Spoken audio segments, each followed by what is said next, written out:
So if you're into mountain biking as much as I am, everyone loves a good Cinderella story. So right here is my Cannondale. This is Moterra Carbon.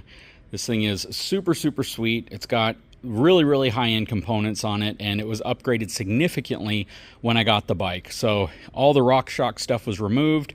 Fox Float 38. It's got a Fox Float shock in the center. It's a really upgraded bike. It's got 1-up carbon handlebars. Everything's been upgraded on this bike. This bike's super expensive because of that, but it's also a very fun bike to ride.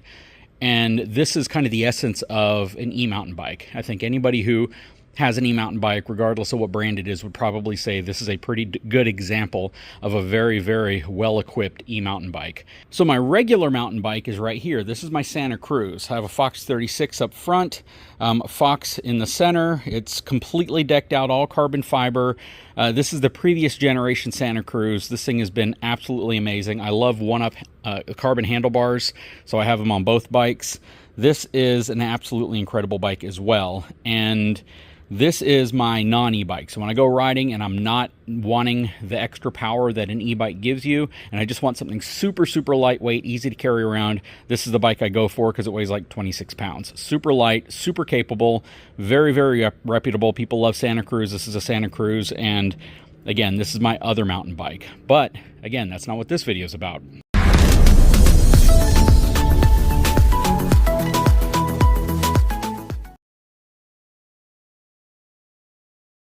Okay, so if you're into mountain biking in general, and I don't know if this also holds true with road biking, it might, so if you're a road bike person, maybe you want to chime in the comment section to let me know your thoughts.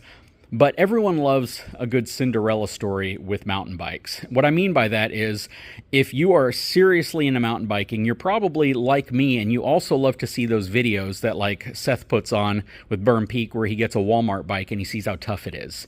And those are super cool videos, because not only do they show you what you get for that price, but it kind of reconfirms the decision you made to go super high end and to get something that is ultra capable. So I think that those videos have kind of a twofold mission. One, they let people know they're probably a little tougher than they thought, but then they reconfirm that they're not as tough as most people who are enthusiasts would need them to be to really take them to crazy trails.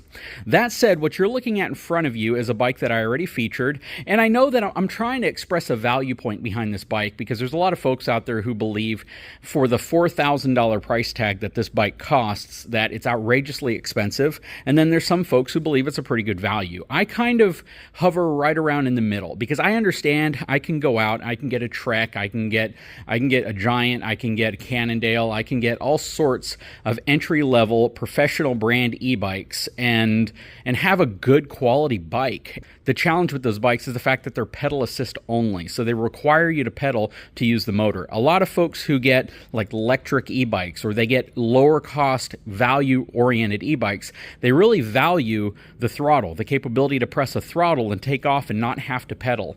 And I think part of that is riding out really far, but then letting the bike kind of moped you back to where you want to go. And I think that there's a lot of value in that type of bike as well.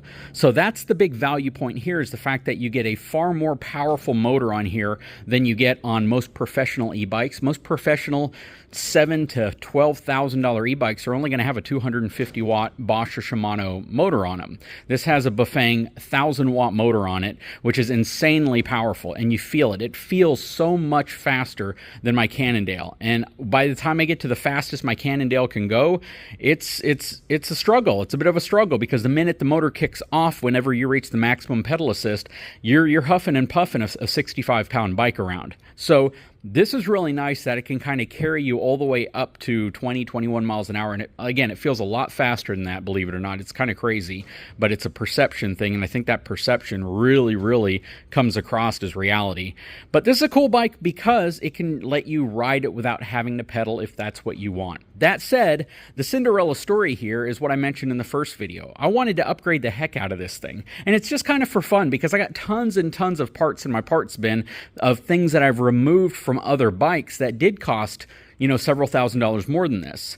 And I'm applying as many as I can that will fit and fit properly to this bike. Some of them I still need to fix, but let me kind of explain what we've done so far. So go back and check out the first video if you want to see all the things that came on this bike, and then I'll talk about what we've put on this, but we have reduced some of the weight. This bike weighs like 80 pounds, so it's pretty dang heavy, and a large chunk of that is the huge battery and the motor that's on this bike, because again, that motor is significantly larger than what you would typically get on high-end e-mountain bikes. And this, in my opinion, is not a high-end e-mountain bike, so don't fool yourself there. It's just the fact that it has a 1,000-watt motor on it with a ton of capacity. And real quick, if you're one of the folks who wants to know the specs on this bike and didn't visit the website to read them, the specs on this bike, again, it has the Bafang, it has the M620 48-volt 1,000-watt motor, produces 160 newton meters of power, mid-drive motor, which is nice. It does utilize a torque sensor. It'll do pedal assist up to 28 miles an hour, throttle only up to 20 miles an hour, and has 5 levels of pedal assist. It's made out of 6061 T6 aluminum. It's dual suspension.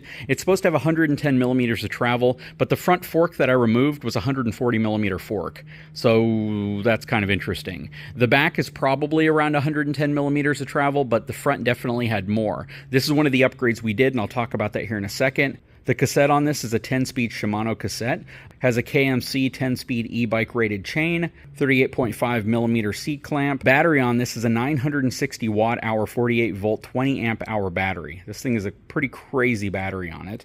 The bike weighs, again, about 80 pounds. Weight limit on this bike goes all the way to 353 pounds. The crankset on here is a Bafang crankset. It is a 44-tooth chainring, 170 millimeters. Through axles on the front and back, and this uses boost geometry, so it has the wider front fork and the wider rear end, so you can fit your wider wheel sets on here that you typically see on your higher end e-bikes. Has a tapered head tube as well, which is really nice. So the head tube angle on this bike is 65 degrees stock. With the slightly larger, slightly longer travel front fork on it, it's actually closer to 63 degrees now, which is really slack, and that's actually a good geometry. If you look at the bike, it does not look like it's off. It doesn't look like the front is raked out too far, and I really like that. This is a medium frame. You can get it in a medium or a large frame. This is their green color. I do have a dropper seat post installed. I have not wired it up yet, so I still got to do that. Let's go over the upgrades I've done on here, and we'll start with that. So it has a TREX dropper seat post. It has a WTB pure saddle on it. I absolutely love this saddle. It's got a race face front handlebar. I actually have a carbon version, but I don't have a 35 millimeter stem, so I had to use the race face Respond stem, which is super short. Can't remember how long it is, but you can tell that's a very short stem. I upgraded the headset to a Cane Creek as well. I also put race face clamp on grips. Had to relocate the headlight over slightly because it doesn't have the gap in the center of the stem like the OEM one did, but the race face one is certainly better. The front fork on here is 160 millimeter RockShox Revolution fork. This is a good fork. This isn't what I would consider to be Fox level performance, but it is a pretty dang good fork, and it fit on here really well. And like I said, there was only about 20 millimeters additional travel, and this is the fork that we removed from the Cannondale. The brakes haven't been changed out yet. Put new 1-up pedals on it, which look really nice. Again, the big upgrades we've done today are the seat post, which again, I'm not finished with that. The saddle itself, the handlebars, the grips, the stem, the headset, the pedals, and the front fork. I think that's all we've done today, at least. And I plan on upgrading several things on top of this. So I will probably swap out to different tires, probably Maxxis tires. I'm not sure which ones I want to go with yet, but the nice thing is that I already have some carbon fiber wheels that will fit it that actually came off of my Santa Cruz. So that's going to be really cool. So I will switch the wheels out, but they're 29ers, so I'm going to have to see if they'll work. The front fork that was on here, as well as this front fork, are designed for 29ers, which is nice. They're 27.5-inch wheel set, but it looks, by all accounts, as if I should be totally fine to put 29s on here if I choose to do that. But we'll still try to figure that out. If I do that, I'll actually get a little bit more speed out of the bike, which is really nice, at least with the motor not cutting off. Torque sensors here in the back. Will probably upgrade to Shimano XT dual piston brakes. This has single piston Tektro brakes. Not horrible, but I can definitely upgrade from there. There's much better brake systems out there. I'll probably keep the same rotors, 203 millimeter rotors, very large, great braking power with those, and it's a good setup. But overall, this is what it looks like right now. We have lowered the stem down because we removed like 5 spacers out of there, but we also raised the suspension up a little bit. So it's going to be really interesting to see how this rides. I will take it for a ride, but my goal here is that I can finish up all the upgrades on this bike and then do a true side-to-side comparison. I'm actually going to get some of my buddies who also trail ride out here. We'll put both bikes side by side, and I want to get their opinion of what bike they think feels better and performs better. I feel like the Cannondale probably, because the Fox Float 38 is just one heck of a badass fork. I mean, it is really, really a great front suspension fork. And the shock in the center is also Fox, and it's also amazing.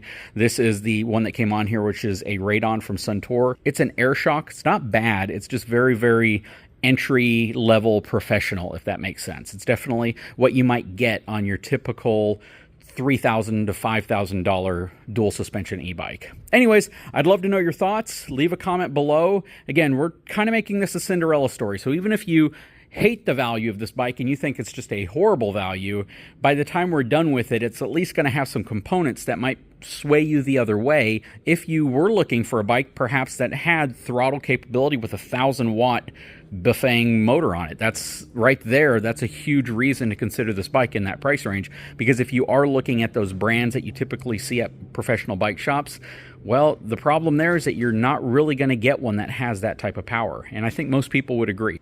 Okay, so I just took it for a quick ride. This is fun. The front fork is working so much better. That is probably the one mandatory upgrade I would suggest if you got this bike. Going to a higher quality front fork changes the whole riding dynamics. I was able to dial in the air in the back. I put it up to 220 PSI, so it has a 300 PSI max, and it feels a lot more plush, and it doesn't feel like it's bottoming out. When it was delivered, it had 100 PSI in it. You can see the travel right here, hit some pretty big bumps, and I did a couple little jumps, and yeah, it hasn't bottomed out the front fork, which is really nice, but that front fork feels so much more plush. It really does. And the Fox feels so much more plush than that, so this was a big enough upgrade, and it's definitely one that I would even suggest that they do. Even if it raises the price of the bike a couple $100, I would definitely recommend them upgrading to a higher quality air fork versus that fork that comes on it, which is super heavy, by the way. Super heavy. It's a coil sprung fork, and it's just not a high quality fork, but that is a good fork, and boy, it feels good. The slacker head tube, couldn't really feel it. It was unnoticeable. These huge tires just kind of protrude out the front anyway, so that's all you see. It, you know, sticking out maybe another half an inch really didn't make much of a difference in terms of what I saw, but the bike definitely feels super, super stable. Really love the throttle capability. I love to pedal. I do. I love to pedal a bike. I can do that with this. The one thing that my Cannondale is missing is the throttle, and it is a cool feature to have when you want to use it, and that was a lot of fun. I don't know. I'm on the fence about the kickstand. What do you guys think? I know that if you're not a cycling enthusiast, you're like, yeah, kickstands make all the sense in the world. It's like super common sense. If you're a mountain bike cycling enthusiast, you're like, well, that can get caught up on all sorts of things. It can cause you to get into an accident. It can come down when you're riding. Yeah, I totally get that as well, and that's happened to me before on bikes that I've borrowed that have had kickstands. So I fully subscribe to the fact that it's great to remove them.